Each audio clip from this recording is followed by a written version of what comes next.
بسم اللہ الرحمن الرحیم۔ مکتوب نمبر 4۔ امیر المومنین حضرت علی علیہ السلام نے اپنے لشکر کے ایک سالار کو خط لکھا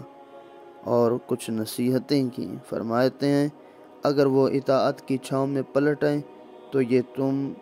ہم چاہتے ہیں کہ ایسے ہی ہو۔ اگر ان کی تانیں بس بغاوت نافرمانی ہی پر ٹوٹیں تو تم پر فرمان بردار کو لے کر نافرمانوں کی طرف اٹھ کھڑے ہو، ان کا مقابلہ کرو، اور جو تمہارا ہم نوا ہو کر تمہارے ساتھ ہے اس کے ہوتے ہوئے منہ موڑنے والوں کی پرواہ نہ کرو۔ جو تمہارے ساتھ چل رہا ہے، جنگ کر رہا ہے، کچھ لوگ ہو سکتے جنگ سے بھاگیں اور کہیں کہ ہم نے نہیں لڑنا، تو ان کی پرواہ بھی نہ کرنا، کیونکہ جو بددلی سے کے ساتھ ہو اس کا نہ ہونے سے بہتر ہے۔ اس کا بیٹھے رہنا اس کے اٹھ کھڑے ہونے سے زیادہ مفید ثابت نہیں ہو سکتا۔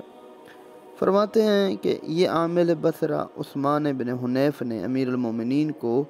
طلحہ اور زبیر کے بصرہ پہنچنے کی اطلاع دی اور ان کے عزائم سے آگاہ کیا، تو حضرت نے یہ خط ان کے نام تحریر کیا، جس میں انہیں یہ ہدایت فرمائی کہ اگر دشمن لڑائی پر اتر آئے تو اس کا مقابلے کے لیے ایسے لوگوں کو ساتھ نہ لے جانا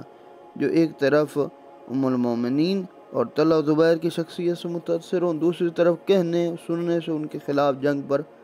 آمادہ ہو گئے، کیونکہ ایسے لوگوں سے جم کر لڑنے کی توقع نہیں کی جا سکتی،